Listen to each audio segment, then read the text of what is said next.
Well, welcome everybody to another installment of Punching Through. I have an extra special guest today. Nell has joined us. She's a co-founder of Delete Ventures, and she has just an amazing background and story, and she just has so much wisdom to share. So, Nell, would you just introduce yourself and just kind of like talk about your road and your journey and how you got where you are today and what you love in life? And I know you're a mom and all that chaos. So like, just tell us about who you are. Oh, thanks, Tiffany. Yeah, so I'm now a venture capitalist. I have an agency with two other founders. One is a creative strategist, and the other one does talent management. I put together the venture deals, but I did not start in this. This is my second venture. I started with an art degree after college, and then I became a professor at NYU for a little bit. While I was at NYU, I did a second master's degree in social work, actually. I did some post-bac training in medicine and became a psychotherapist and had a private practice for over 10 years on Fifth Avenue. So about, I guess 5 or 6 years ago now, I was always involved in journalism and still doing a lot of writing. I started doing more stuff on air. I started executive producing off air, and eventually interviewed a woman named Shelley Zalis, who asked me to be her chief content officer after the interview. I joined her organization a year later, and then at the World Economic Forum was recruited by a bunch of guys to start a fund in the creative agency world. And I loved the idea. COVID happened weeks later.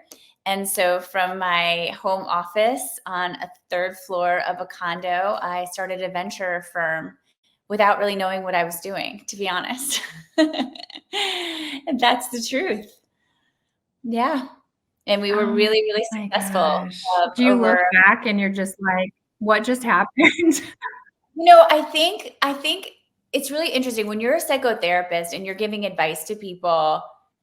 That's not really your job. Your job is to be a witness, but you do end up coaching people and giving advice and ministering to people. And one of the things it checks you at is being authentic. And there's something I would always say to my patients, which was, listen, who's going to die if you try this, unless you're trying something like surgery? Right. So I'd have all these patients come in with all these fears about their careers. And I would say, just go for it. Like, what's the problem? You can always try it on your off hours. You can switch jobs. You can always go back to what you were doing. Life is short. And so it kind of, when you say that out loud, you actually realize you have to take your own advice, else you're a liar, essentially. Right. And so when I did this, my first venture, I just took my own advice and thought, well, if I try this, what's the worst thing that can happen? Which is we're not successful, but like, big deal. No one's going to get hurt in the process physically. So it was a journey. And I think one of the things that we were talking about before this call was about what kind of skill leads you into doing something. And for me, it's always been communicating and business development. Like, I love relationships. So as a psychotherapist, you have to like people, else you shouldn't be in the business. And because I like people so much and I love genuine connection, I think that skill for me really lent itself well into going into something where so much of what you're doing is based off of trust and rapport. So that part was really easy for me to kind of network into different groups of people to try to raise capital, because I was very comfortable with that role. I'm also a trained journalist and writer. And so you're not afraid to pick up the phone and kind of figure out the story. Like, what's the story here? The natural curiosity and just a lack of fear around picking up the phone. And so I think some of the things that may block other people just naturally never blocked me. Wow. That's really insightful. It's so, like, talk to me a little bit about, like, you're at the World Economic Forum. These guys walk up to you, want you to do X, Y, Z. What was that? Not that experience itself, but like, what was it like? Cause it's like in the VC space, it's a man's world for the most part. like what would you change, or like what do you wish for people, or what did you wish for yourself, or what surprised you or was hard about that? I think, listen, it's not that it's kind of a male dominated world. I think it's still very much a male. It's still very much, Try to be kind. Try to be kind. I think in the 8 months that I think in the 8 months that I was raising capital at that time during COVID, I'm not kidding you. I only had 2 or 3 phone calls with women in 8 months. And I was doing this around the clock. I'm also really obsessive when I take on a project. So I'll do it from, 7 in the morning until midnight. You kind of have to like pull me away. I can hyper focus really well. Um, it to simplify the story, it was a series of connections from the World Economic Forum to Sundance that actually led to me meeting a group of people who wanted to raise capital to build a conglomerate of creative agencies. I had always been represented by different literary agents, one of them being Endeavor. When you're in television, you're meeting with big organizations like CAA that do a lot of talent management. And I love being talent. It's amazing. It's amazing getting into a studio and sitting in front of a mic or in front of a camera and just using your brain and people asking you questions, or you get to interview other people. I love it. It's definitely a passion of mine. But I also really loved being behind the scenes when it came to these things as well. And so for me, I was literally, how I met my business partner was I was at a bar. I don't drink very much, but I had to do entertaining at the World Economic Forum. And there were a couple guys who were sitting at the bar, and I just struck up a conversation because I'll talk to anybody. And it was through the building of those relationships and then getting on a plane 17 hours to Sundance from the World Economic Forum. This is not a lie. I woke up in the morning, my feet were so swollen, I couldn't put my shoes on. And I was standing in the lobby at 5 a.m. of a hotel in Park City. And a man approached me who had seen me on television before. And he said, "I think I know who you are." And I was getting an Uber to go to Walmart to buy Advil and a curling iron at 5 a.m. It was pitch black out. I couldn't put my shoes on because I was going to be on camera doing interviews, and I needed to clean myself up. I had a horrible headache. I didn't have anything that I needed to actually, zhuzh myself in order to be camera ready. And I just stayed in touch with all of those people that I had met through that week.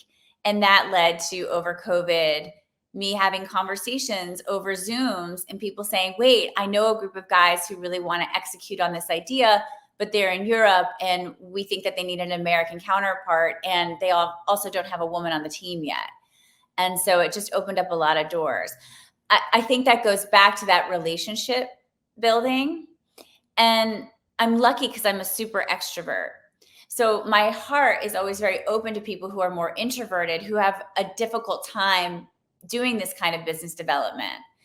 But I need those people just as much as they need me. So I think life is about finding the foils, finding people who complement you really well to be in business with. That's what, I think is a little bit of the secret, is that you just have to find the right people with the right skill sets to kind of put together at the table to make something happen. So I don't know if that's a long answer to your question, but that's pretty much what I love that. No, and I think that's so true. Like, you got to know what you do well. And, we all have things that don't bring us as much energy. Like, I was telling Vanita as we were doing these kind of like up and like, I love to interview, but I don't really like, I'm not extroverted. I'm super introverted. But like I need to do it. I run a business out of Brooklyn, and like, you got to be front and center. So it's always like, I always try to encourage people, it doesn't matter if you're extroverted or you're introverted, like it works. You just got to know who to surround yourself with. Like, you got to know who you are and then what you need, because it's like through those perspectives that you can really grow forward and move forward. So, so talk to us, just like, go ahead. Yeah, I think that, I always tell people, or I did when I was a psychotherapist, I still do now when I'm mentoring people, that it just takes one person to believe in you. And through that series of introductions that I had over that time, there was one man in particular who became a partner of mine who just thought there was something there. And he opened up the door. And so sometimes because he knew I didn't have a ton of experience in doing what I was about to do with them, but he didn't care. He just felt it. It was like an intuition that he had that I was going to be able to get something interesting over the line for the group. So I think it just takes one person. And I'm not very intellectually interested in not surrounding myself by people of all different skill sets, all different socioeconomic classes, all different races, genders, age levels, like abilities, other abilities. That to me is much more interesting than anything else. Like same doesn't do it for me. So I love kind of it.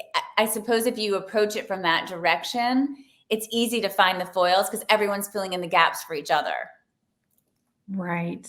Yeah. Oh my gosh, that's so true. And I think so needed. Like everybody needs to hear that and be reminded of it. But no, thank you so much for joining us. Like this was good for my soul and inspiring and encouraging for me. And I know it will be for all the listeners too. So I really appreciate your time and just your authenticity. And if you have any listeners who want to talk about moving into venture capital, we need more women close to the money. So please just feel free to reach out. I'm happy to talk to anybody about it. For sure. Oh, I love that. Love Thank that. you. Well, thank you so much. Thank you. I appreciate it.